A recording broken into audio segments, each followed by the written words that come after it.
Hello everyone.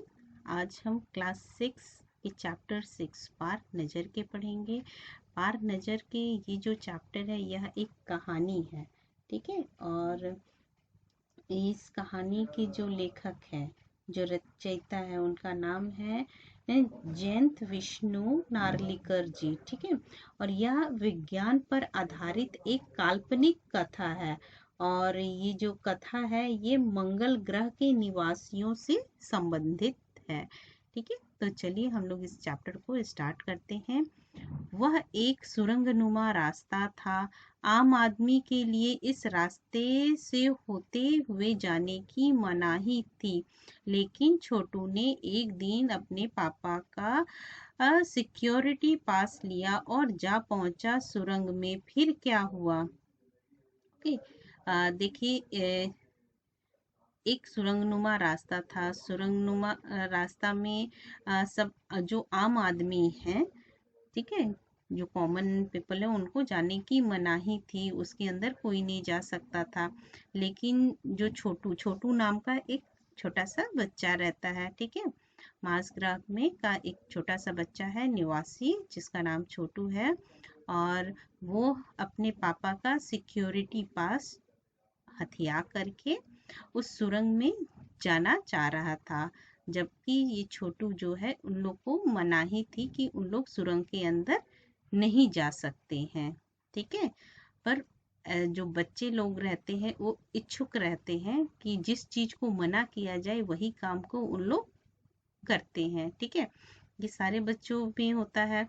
तो इसको मना किया गया था कि आप ये सुरंग के अंदर नहीं जा सकते हो। तो इससे के मन में था कि क्यों नहीं जा सकते हैं, जब मेरे पापा इसके अंदर जाते हैं तो मैं क्यों नहीं जा सकूं करके उसको मन में इच्छा था।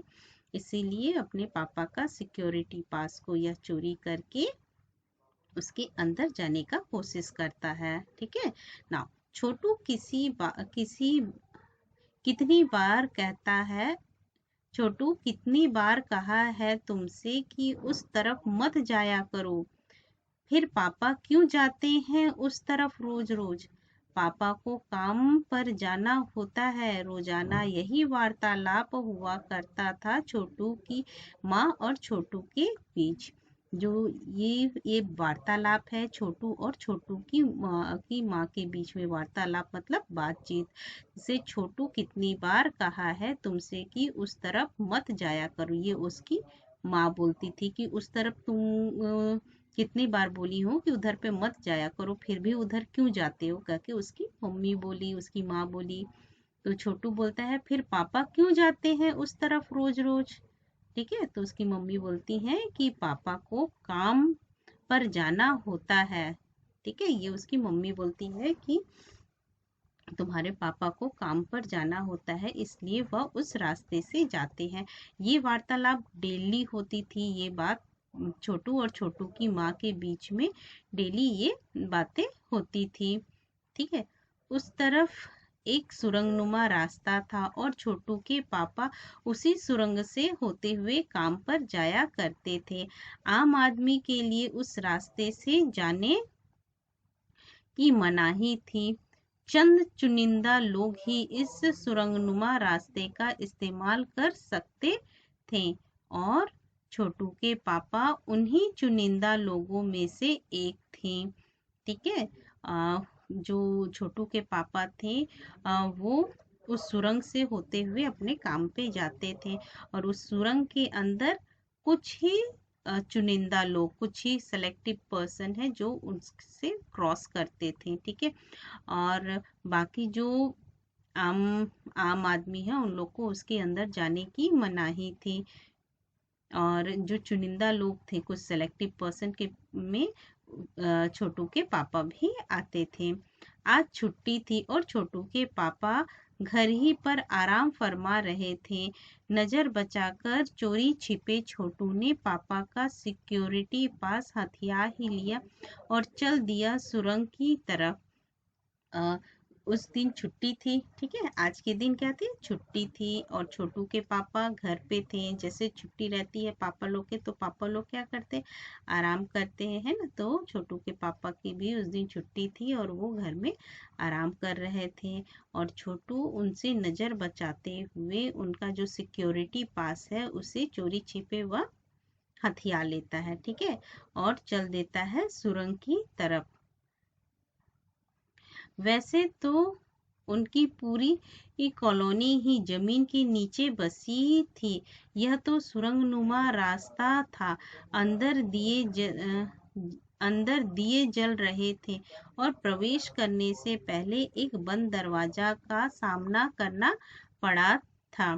जो छोटू है और उसकी जो पूरी कॉलोनी है वो कहाँ रहती थी, जमीन के अंदर में रहती थी, ठीक है। और इसको जो सुरंग नुमा रास्ता था उसके अंदर में दिए जल रहे थे और उस रास्ते में प्रवेश करने से पहले एक बंद दरवाजा उसे मिला। दरवाजे में एक खांचा बना हुआ था और छोटू ने खांचे में काट डाला। तुरंत दरवाजा खुल गया। छोटू ने सुरंग में प्रवेश किया। अंदर वाले खांचे में सिक्योरिटी पास आ गया था।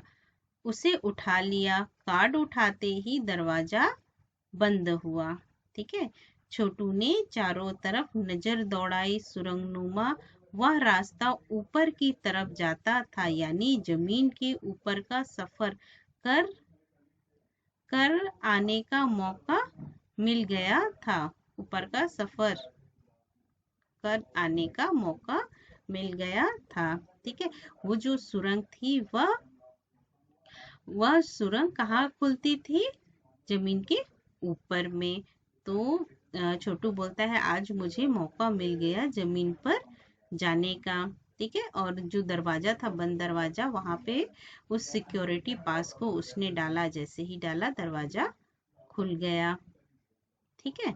फिर है, मगर कहा मौका हाथ लगते ही फिसल गया। मतलब उसने पूरा सोच के रखा था कि आज तो मैं जमीन के ऊपर में जाऊंगा करके बहुत खुश हो रहा था, पर उसकी खुशी ज्यादा देर नहीं ठहरी। क्यों नहीं ठहरी, आगे हम लोग पढ़ते हैं। सुरंग में जगह जगह लगाए निरीक्षक यंत्रों की जानकारी छोटू को नहीं थी। जैसे छोटू वहां पे फर्स्ट टाइम गया था, पहली बार गया था, तो उसे नहीं पता था कि सुरंग के अंदर में बहुत सारे निरीक्षक यंत्र लगे हुए हैं, जिसे आप कह सकते हो सीसीटीवी कैमरा वगैरह लगा हुआ था, ठीक है। और ये सब के बारे में छोटू को कोई इंफॉर्मेशन नहीं था, वह नहीं जानता था। मगर छोटू के प्रवेश करते ही पहले निरीक्षक यंत्र में संदेश पत्र स्थिति दर्शाने वाली हरकत हुई। मतलब संदेहास्पद मतलब होगा कि संदेह, ठीक है। संदेह पद का होगा कि संदेह वाला या शक वाला उनको पता चला कि कोई अंदर में आया है जो यहाँ का नहीं है। मतलब जो सिलेक्टिव पर्सन इसके अंदर में जाते हैं ये उसमें से नहीं है, ये कोई अनजान व्यक्ति इसके अंदर घुस आया है, ऐसा दर्शाने लगा, ठीक है। इतने छोटे कद का व्यक्ति सुरंग में कैसे आया, क्योंकि जो छोटू था, छोटू का जो कदम था वो तो बच्चा था, उसकी कदम कैसे छोटे छोटे थे, ठीक है। तो उसकी जो फुटप्रिंट से निरीक्षक यंत्र ने पता लगाया कि जो यहाँ पे लोग आते हैं ये वो नहीं है, ठीक है। दूसरे निरीक्षक यंत्र ने तुरंत छोटू की तस्वीर खींच ली। किसी एक नियंत्रण केंद्र में इस तस्वीर की जांच की गई और खतरे की सूचना दी गई, ठीक है। उस सुरंग के अंदर 2 निरीक्षक यंत्र लगे हुए थे। पहले ने ये पता लगाया कि जो अंदर घुसा हुआ है वह कोई अनजान है, जो फर्स्ट टाइम घुसा है। और दूसरा निरीक्षक यंत्र ने ये उसकी फोटो खींच के नियंत्रण केंद्र में भेज दिया। और वहां पे जो सिक्योरिटी गार्ड है उन्होंने देखा कि ये तो कोई अनजान है जो इसके अंदर में घुसा हुआ है। इन सारी गतिविधियों से अनजान छोटू आगे बढ़ रहा था। तभी जाने कहां से सिपाही दौड़े चले आए, छोटू को पकड़कर वापस घर छोड़ आए। घर पर माँ छोटू का इंतजार कर रही थी। बस अब छोटू की खैरियत न थी। छोटू के पापा न होते तो छोटू का बचना मुश्किल था।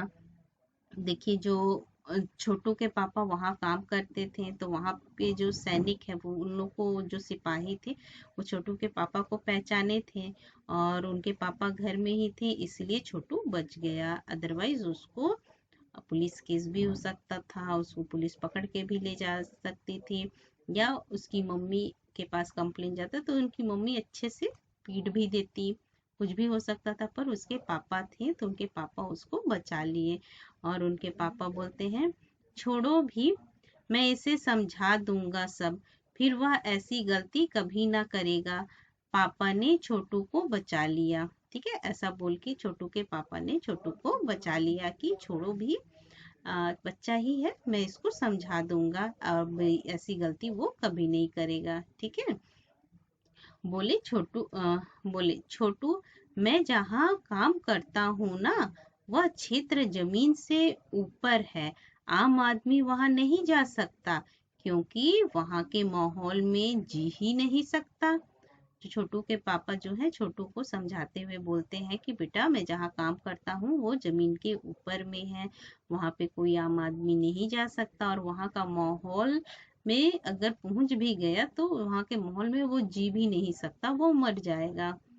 तो फिर आप कैसे जाते हैं वहाँ? छोटू का सवाल लाजमी था।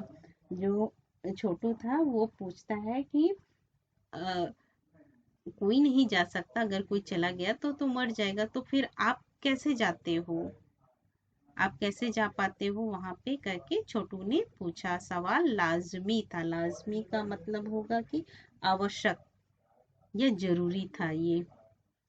ठीक है। मैं वहाँ एक खास किस्म का स्पेस सूट पहन के जाता हूँ। इस स्पेस सूट में मुझे ऑक्सीजन मिलता है, जिससे मैं सांस ले सकता हूँ। इसी स्पेस सूट की वजह से बाहर की ठंड से मैं अपने आप को बचा सकता हूँ। खास किस्म के जूते की वजह से जमीन के ऊपर मेरा चलना मुमकिन होता है। जमीन के ऊपर चलने फिरने के लिए हमें एक विशेष प्रकार का प्रशिक्षण दिया जाता है। उसके पापा फिर वो छोटू को समझाते हुए बोलते हैं कि हम लोग एक स्पेशल स्पेस सूट पहनते हैं और खास किस्म का जूता पहन के वहां पे चल फिर सकते हैं, और ये ड्रेस और जूता पहन के काम करने का, चलने का हम लोग को प्रशिक्षण दिया जाता है, मतलब प्रैक्टिस होता है उन लोग का। ठीक है, उसका उन लोग प्रैक्टिस किए रहते हैं, इसीलिए उन लोग मतलब स्पेस सूट और वैसे जूते पहन के काम कर लेते हैं। छोटू सुन रहा था।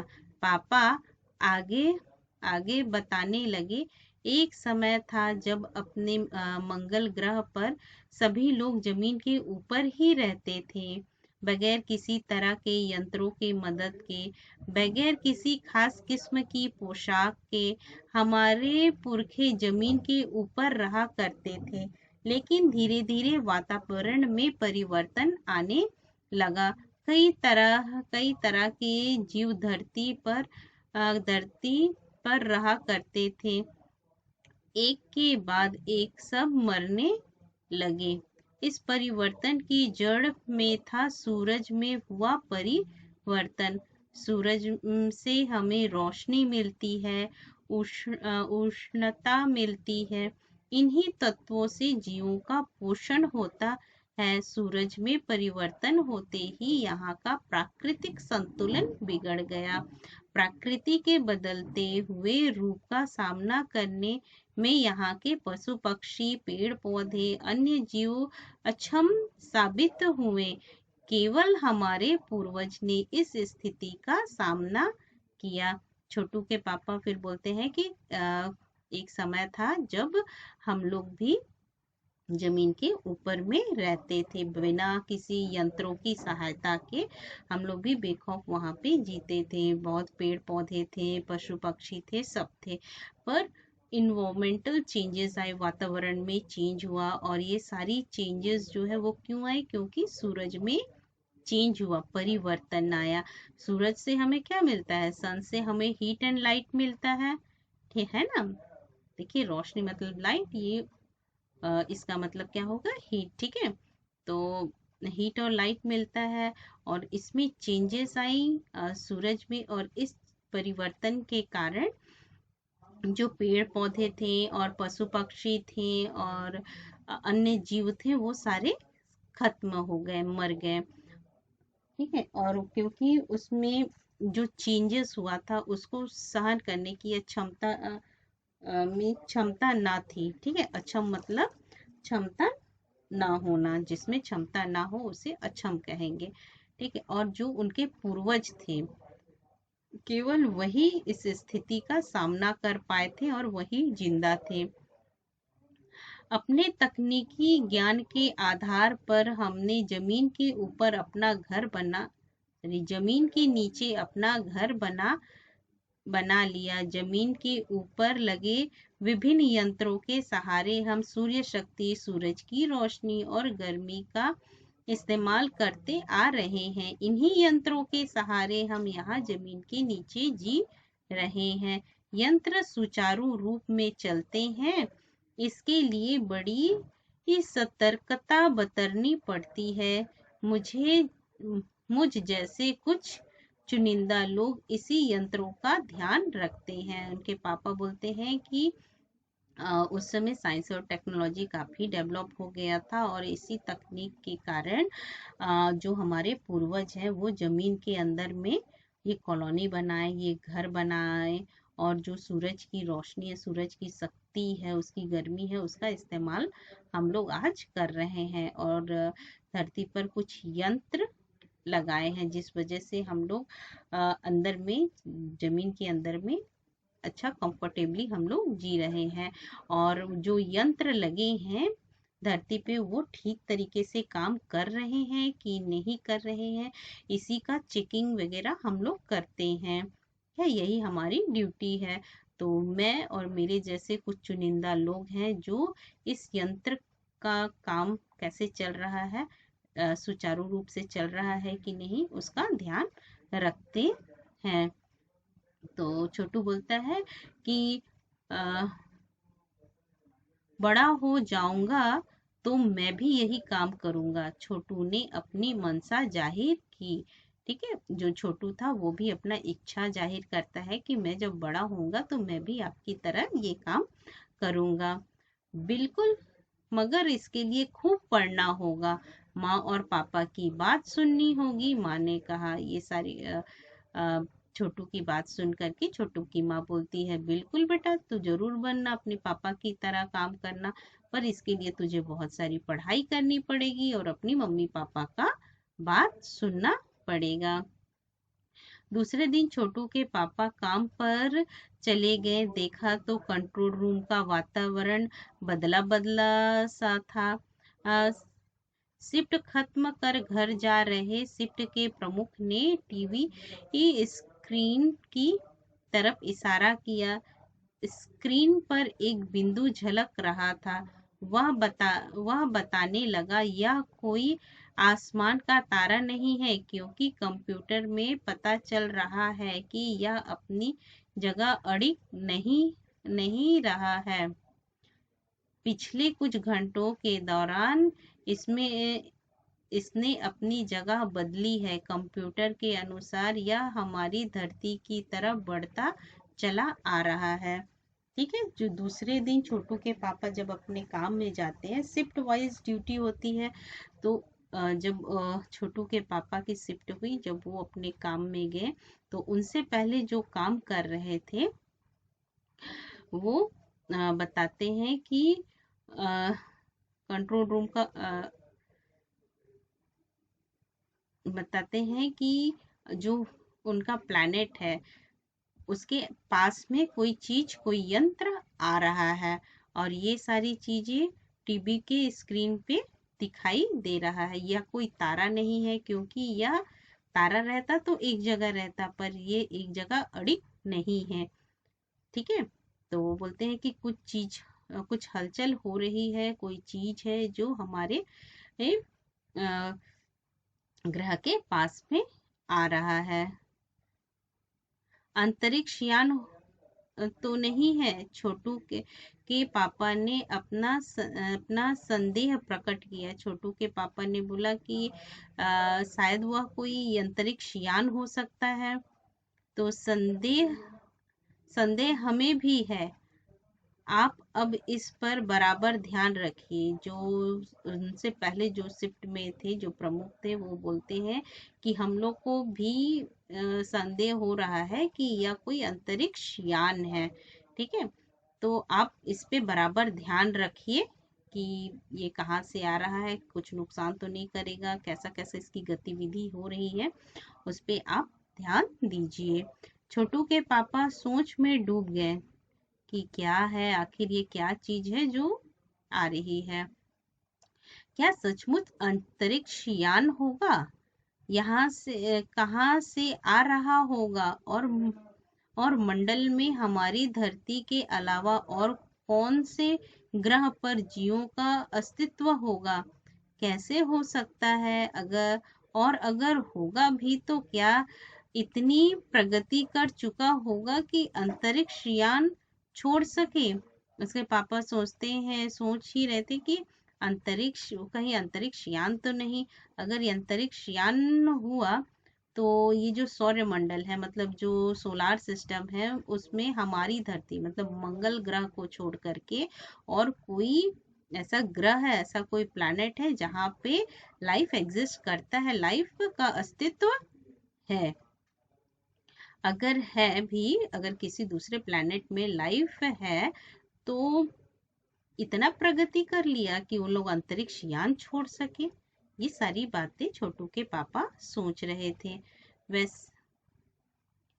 वैसे तो हमारे पूर्वजों ने भी अंतरिक्ष यानों उपग्रहों का प्रयोग किया था, मगर अब हमारे लिए यह असंभव है।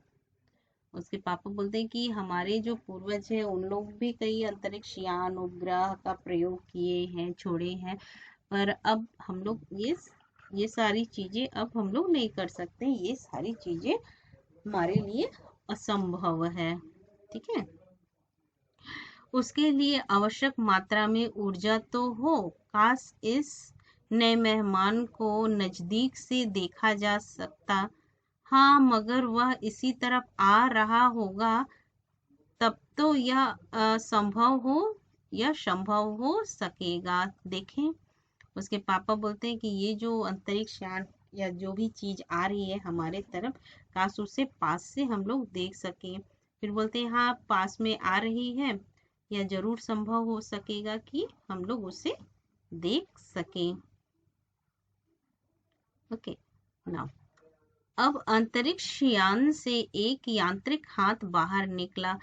हर पल इसकी लंबाई बढ़ती ही जा रही थी। वो जो अंतरिक्ष यान था उसके अंदर से एक यांत्रिक हाथ बाहर निकलता है। ठीक है, और उसकी लंबाई बढ़ती ही जा रही थी। छोटू के पापा ने अवलोकन जारी रखा। उसके जो पापा थे वह ऑब्जर्व कर ही रहे थे, ध्यान दे ही रहे थे आखिर क्या क्या हो रहा है। कॉलोनी की प्रबंध समिति की सभा बुलाई गई थी। अध्यक्ष भाषण दे रहे थे। हाल ही में मिली जानकारी से पता चलता है कि 2 अंतरिक्ष यान हमारे मंगल ग्रह की तरफ बढ़ते चले आ रहे हैं। इनमें से एक अंतरिक्ष यान हमारे गिर्द चक्कर काट रहा है। गिर्द मतलब आसपास में चक्कर काट रहा है। ठीक है, फिर कंप्यूटर के अनुसार ये अंतरिक्ष यान नजदीक के ही किसी ग्रह से छोड़े गए हैं। ऐसी हालत में हमें क्या करना चाहिए? इसकी कोई ही सुनिश्चित योजना बनानी जरूरी है। नंबर एक, आपका क्या ख्याल है? ठीक है, अध्यक्ष देखिए, कॉलोनी के जो प्रबंध समिति वाले हैं उन लोग अपना सभा बुलाते हैं, मतलब मीटिंग करते हैं। ठीक है, सभा बोलने से मतलब मीटिंग करते हैं, और उसमें के जो अध्यक्ष हैं वो भाषण देते हैं देते हैं और बोलते हैं कि हाल में ही पता चला है कि हमारे जो ग्रह है मंगल ग्रह के में 2 अंतरिक्ष यान आए हैं। एक जो है वह हमारे ग्रह के चारों ओर चक्कर काट रहा है। इस समय हमें क्या करना चाहिए, आप जरा बताइए, करके नंबर 1 से पूछते हैं। ठीक है, नंबर 1 देखिए, कॉलोनी की सुरक्षा की पूरी जिम्मेदारी नंबर 1 पर थी। उन्होंने कुछ कागज समेटे हुए बोलना आरंभ किया। इन दोनों अंतरिक्ष यानों को जलाकर खाक कर देने की क्षमता हम रखते हैं, मगर इससे हमें कोई जानकारी हासिल नहीं हो सकेगी। अंतरिक्ष यान बेकार कर जमीन पर उतरने पर जमीन पर उतरने पर मजबूर कर देने वाले यंत्र हमारे पास नहीं है।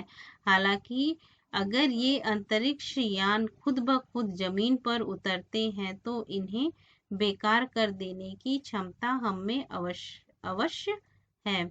मेरी जानकारी के अनुसार इन अंतरिक्ष यानों में सिर्फ यंत्र हैं, किसी तरह के जीव इसमें सवार नहीं है। जो नंबर 1 है उसके ऊपर कॉलोनी की सुरक्षा की जिम्मेदारी है, और वह बोलते हैं कि ये जो अंतरिक्ष यान है इसको खत्म करने की हम कर सकते हैं खत्म, पर अगर हम लोग उसको खत्म कर देते हैं तो हमें इंफॉर्मेशन नहीं मिलेगा कि ये अंतरिक्ष यान कहाँ से आया है, किसने भेजा है, क्यों भेजा है।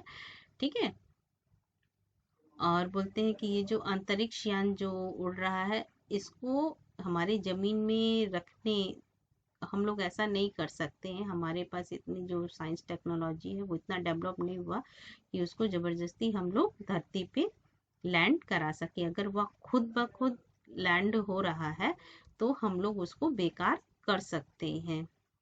ठीक है,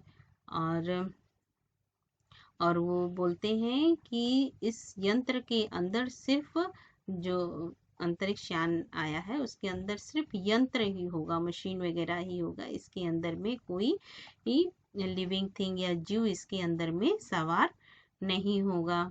ठीक है, नंबर 1 की बात सही लगती है। नंबर 2 एक वैज्ञानिक थे, वे बोले ठीक है, ये बात सुन करके नंबर 2 एक वैज्ञानिक थे, वे बोलते हैं कि हालांकि यंत्रों को बेकार कर देने में भी खतरा है। इनके बेकार होते ही दूसरे ग्रह के लोग हमारे बारे में जान जाएंगे, इसलिए मेरी राय में हमें सिर्फ अवलोकन करते रहना चाहिए। जो नंबर 2 है वह एक वैज्ञानिक है, वो बोलते हैं कि इसको खत्म करने में भी नुकसान है। अगर हम खत्म कर देते हैं तो दूसरे लोगों को पता चल जाएगा कि यहाँ पे लाइफ एग्जिस्ट करता है, और सबको पता चल जाएगा कि हम लोग यहाँ पे लोग रहते हैं। ठीक है, जहाँ तक हो सके हमें अपने अस्तित्व को छिपा ही रखना चाहिए, क्योंकि हो सकता है जिन लोगों ने अंतरिक्ष यान भेजे हैं वे कल को इससे भी बड़ी सक्षम अंतरिक्ष यान भेजे। बोलते हैं कि अगर आज हम लोग इसको नष्ट कर देते हैं इस अंतरिक्ष यान को, तो उन लोग को पता चल जाएगा कि यहाँ पे कुछ हैं लोग, जिन लोग जीवित हैं, जिन लोग रहते हैं, और जो पड़ोसी या बगल में जो ग्रह है उन लोग इससे भी ज्यादा खतरनाक या घातक या बड़ा अंतरिक्ष यान भेजेंगे। ठीक है, यान भेजेंगे। हमें यहाँ का प्रबंध कुछ इस तरह रखना चाहिए जिससे यह यंत्रों को यह गलत फहमी हो कि इस जमीन पर कोई भी चीज इतनी महत्वपूर्ण नहीं है कि जिससे वे लाभ उठा सकें। ठीक है, अध्यक्ष महोदय से मैं यह दरखास्त करता हूँ कि इस तरह का प्रबंध हमारे यहाँ किया जाए। नंबर 3, सामाजिक व्यवस्था का काम देखते थे। ठीक है ना। इनकी बात के जवाब में अध्यक्ष कुछ बोलने जा ही रहे थे कि फोन की घंटी बजी। अध्यक्ष ने चौंका चोंगा उठाया। 1 मिनट बाद सभा को संबोधित करते हुए उन्होंने कहा, भाइयों, अंतरिक्ष यान क्रमांक 1 हमारी जमीन पर उतर चुका है। ठीक है। वह दिन छोटू के लिए बड़ा ही महत्वपूर्ण दिन था। जिस दिन ये सारी चीजें हो रही थी वह दिन छोटू के लिए बहुत महत्वपूर्ण था। क्यों था? क्योंकि पापा उसे एक कंट्रोल रूम ले गए थे। यहाँ से अंतरिक्ष यान क्रमांक 1 साफ नजर आ रहा था। ठीक है। उनके पापा उसको कंट्रोल रूम में ले गए थे और वहां से जो अंतरिक्ष यान है वो पूरा साफ साफ दिखाई दे रहा था। कैसा अजीब लग रहा है यहाँ, इसके अंदर क्या होगा पापा? छोटू ने पूछा। ठीक है। थोड़ा अजीब होने से बच्चे लोग बोलते हैं कैसा अजीब लग रहा है, क्या होगा, एक जिज्ञासा स्वरूप बच्चे पूछते हैं ना। वही छोटू भी बच्चा था तो वो भी अपने पापा से पूछता है। और उसने तो फर्स्ट टाइम अंतरिक्ष यान देखा था तो उसने बोला कि ये कैसा लग रहा है यहाँ, और इसके अंदर में क्या होगा। अभी नहीं बताया जा सकता। दूर से ही उसका निरीक्षण जारी है। उस पर बराबर हमारी ध्यान है और इसके हर अंग पर हमारा नियंत्रण है। छोटू के पापा बोलते अभी तो हम लोग बता नहीं सकते कि ये क्या चीजें हैं और इसका जो जितना भी हलचल हो रहा है उस पे हमारा बराबर ध्यान है। वक्त आने पर ही हम अगला कदम उठाएंगे, छोटू के पापा ने बताया। ठीक है। उन्होंने छोटू को एक कंसोल दिखाया जिस पर कई बटन थे। उसके जो पापा हैं छोटू के, उसने उन्हें एक कंसोल दिखाया जिसमें बहुत सारे बटन लगे हुए थे। अब निरीक्षक यान से एक यांत्रिक हाथ बाहर निकला। हर पल उसकी लंबाई बढ़ती ही जा रही थी। वह शायद जमीन तक पहुंचकर मिट्टी उकेड़ लेना चाहता था। सब लोग स्क्रीन पर दिखाई दे रही यांत्रिक यान की इस हरकत को ध्यान से देख रहे थे, सिवा एक के। उसका ध्यान कहीं और ही था। ठीक है। ये इस अंतरिक्ष यान से एक यांत्रिक हाथ बाहर आया और ये अंदर की तरफ पेनिट्रेट कर रहा था, अंदर की तरफ धंसते जा रहा था, जैसे यहाँ से कुछ मिट्टी वह उकेड़ लेना चाहता है। ठीक है। सबका ध्यान उसकी तरफ था सिवाय एक के। वो कौन था? ये छोटू था। ठीक है। छोटू का सारा ध्यान था कंसोल पैनल पर। कंसोल का एक बटन दबाने की अपनी इच्छा को वह रोक नहीं पाया। वह लाल लाल बटन उसे बरबस अपनी तरफ खींच रहा था। छोटू का पूरा ध्यान कंसोल पैनल की तरफ था। उसमें बहुत सारे बटन थे तो उसको बटन दबाने की बहुत इच्छा हो रही थी और उसमें वह एक लाल लाल तरीके का बटन था। वह उसको अपनी तरफ खींच रहा था। उसको बहुत इंटरेस्ट हो रहा था कि मैं उसको दबाऊं। ठीक है। और सहसा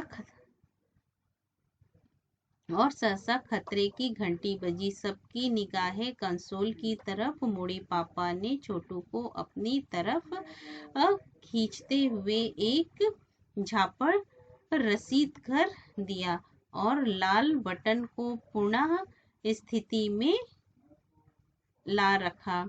जो छोटू था, जो रेड बटन था, उसको छोटू को दबाने की बहुत इच्छा हो रही थी और छोटू ने उसे दबा दिया तो खतरे की घंटी बजने लगी। तो उसके पापा घंटी सुन के उधर देखे कंसोल पैनल की तरफ और जो रेड बटन को छोटू ने दबाया था उसे ये फिर से दबा देते हैं ताकि उसको बंद कर दे। और छोटू को खींच के एक थप्पड़ लगा देते हैं। ठीक है। और मगर उस तरफ अब अंतरिक्ष यान के उस यांत्रिक हाथ की हलचल सहसा रुक गई थी। यंत्र बेकार हो गया था। जो अंतरिक्ष यान है ना, उससे यांत्रिक हाथ जो बाहर निकला था उसमें कुछ भी हलचल नहीं हो रही थी, वो रुक गया था। उधर पृथ्वी पर national astronautics and space administration द्वारा प्रस्तुत व्यक्तित्व ने सबका ध्यान अपनी तरफ आकर्षित कर लिया। और उधर दूसरी ये सारी चीजें तो मंगल ग्रह पे हो रही थी, और दूसरी तरफ पृथ्वी पर अर्थ पे जो नासा थे वहां पे कुछ सबसे ध्यान देने वाली आकर्षक बातें हो रही थी। ठीक है। और वो बातें क्या थी? मंगल की धरती पर उतरा हुआ अंतरिक्ष यान वाइकिंग अपना निर्धारित कार्य कर रहा है। हालांकि किसी अज्ञात कारणवश अंतरिक्ष यान का यांत्रिक हाथ बेकार हो गया है। नासा के तकनीशियन इस बारे में जांच कर रहे हैं तथा इस